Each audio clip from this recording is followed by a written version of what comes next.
Welcome back. On today's quick video, we're talking about setting up internet in your new apartment. We have another video that talks about different internet plans and what speeds you need. So if you want to check that out, check out our feed. On this one, we're talking about whether you should buy a router or use the one that your internet service provider provides for you. So real quick, I hopped on Xfinity's website and was looking at different plans they had, and this particular plan doesn't mean anything. This is the 150 megabit plan. It's $19.99 a month for 12 months, then pops up to $29.99 a month. And as one of the options, and this happens with most internet service providers, as long as they're not like a T-Mobile or Verizon home internet, a wireless type service provider, they'll give you options to use their router, and they'll give you an integrated modem and router, or they will allow you to buy your own, and then they shave off a little bit of cost. So you can see here in this particular instance, they offer an optional modem or gateway lease of $15 a month. Now, $15 a month is not a lot of money. It is $15 a month. Now, the benefits of leasing a modem from Xfinity or whoever your internet service provider is if there's a problem with that modem or with the router, if that's what it is, they take care of it. It's on them to provide the service. It's on them to set up the service, to set up the router, to set up the modem, to make sure that everything's working. If you do not lease it from them, they'll still have you use a modem, and you may need to buy your own, and you can buy a modem router combo. A lot of times they will give you a modem and you need to have some sort of a router. So you'll want to check with them on what it is that you require.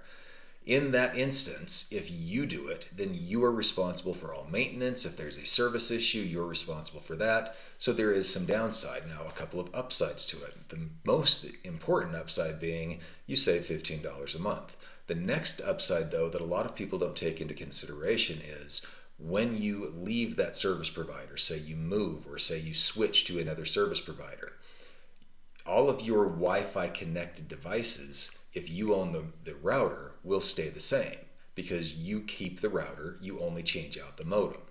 So for me, this is generally what I will do.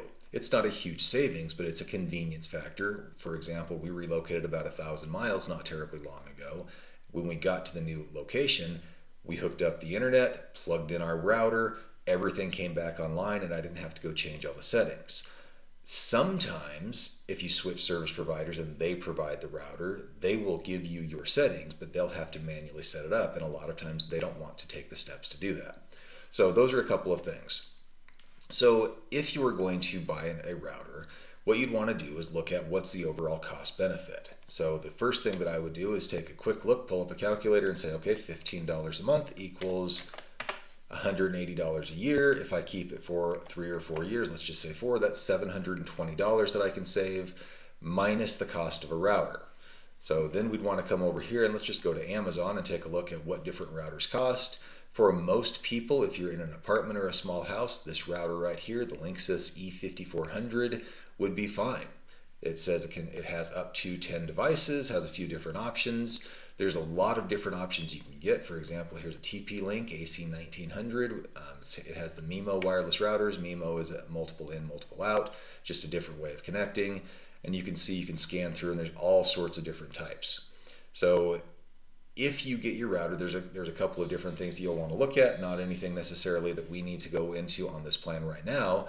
So for example, for let's just say a small router, let's look at this option right here, $50. If you're feeling a little bit risky, you can buy one of their used options for $31.95 or $31.93. But let's take 49. Let's pull up our calculator and let's just use $50 for simple math minus $50. Over a 4-year period, you can save $670. Not too bad for something that'll take you, if you've never done it before, maybe an hour to set up. If you have done it before, you can get it done in as little as 15 minutes for a $670 savings over 4 years. I hope that helps. If you like this type of content, please do give us a like down below. If you'd like to see more of this type of content, consider subscribing to our channel. And if you know someone who may benefit from this type of content, please do share. Thanks for being here, and we'll see you on the next one.